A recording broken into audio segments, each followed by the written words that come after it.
Assalamualaikum sahabat, kembali lagi di kajian fikih wanita tentang jodoh episode yang kedua.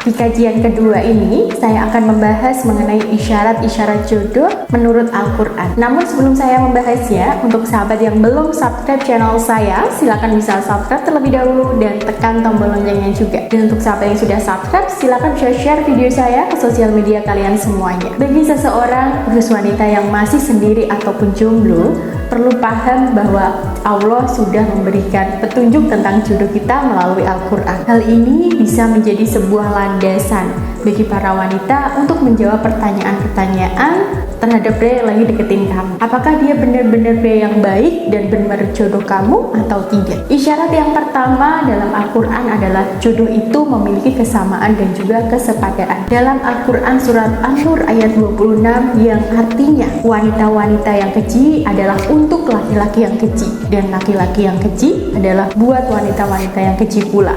Dan wanita-wanita yang baik adalah untuk laki-laki yang baik dan laki-laki yang baik untuk wanita-wanita yang baik pula. Ayat tersebut mengisyaratkan bahwa pasangan itu memiliki kesamaan tabiat, sifat, profesi, hobi, turunan, status sosial, dan sebagainya. Maka sering banget ya kalau ada dokter jodoh sama dokter, dosen jodoh sama dosen, orang yang hobinya naik gunung jodoh sama perempuan yang hobinya sama, dan contoh lain yang sering kita jumpai atau temui di sekeliling kita. Nah, kalau kita belajar lanjut tentang tafsir ayat ini, maka konsep kesamaan, sekufu, dan kesepadaan dibutuhkan saat proses mencari jodoh. Sebab Al-Quran pun menegaskan di surat An-Nur ayat 28 bahwa Allah menjodohkan hambanya dengan orang yang sepadaan dengannya. Isyarat yang kedua adalah mendatangkan ketentraman dan kecenderungan hati. Berawal dari kesamaan, biasanya orang akan merasa cocok, merasa suka dan juga tentram. Demikian juga dalam hal jodoh. Siapapun yang mencari pasangan, maka pilihlah orang yang kamu rasa cocok, kamu rasa tentram ketika bareng sama dia, dan dipenuhi dengan rasa kasih sayang. Karena itulah tanda yang dimunculkan oleh Allah dalam hatimu, sebagaimana dalam Al-Quran surat Ar-Rum ayat 21. Dan di antara tanda-tanda kekuasaannya ialah dia menciptakan untukmu istri-istri dari jenismu sendiri, supaya kamu cenderung dan merasa tentram kepadanya, dan dijadikannya dia antara rasa dan juga kasih sayang. Isyarat yang ketiga adalah diterima keluarga. Menikah itu bukan hanya menyatukan dua insan yang saling mencintai, tapi menyatukan dua keluarga. Oleh karena itu, persetujuan dari masing-masing keluarga tidak kalah diabaikan.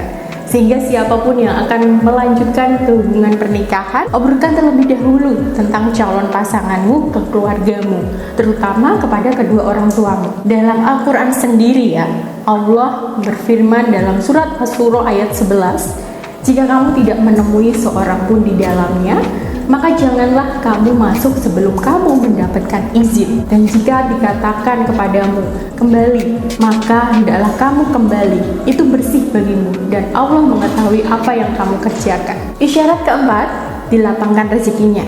Allah berfirman dalam surat An-Nahl ayat 72, Allah menjadikan bagi kamu istri-istri dari jenis kamu sendiri, dan menjadikan bagimu dan istri-istri kamu itu anak-anak cucu yang memberimu rezeki yang baik-baik. Banyak sekali klien yang ikut bimbingan jodoh bersama saya.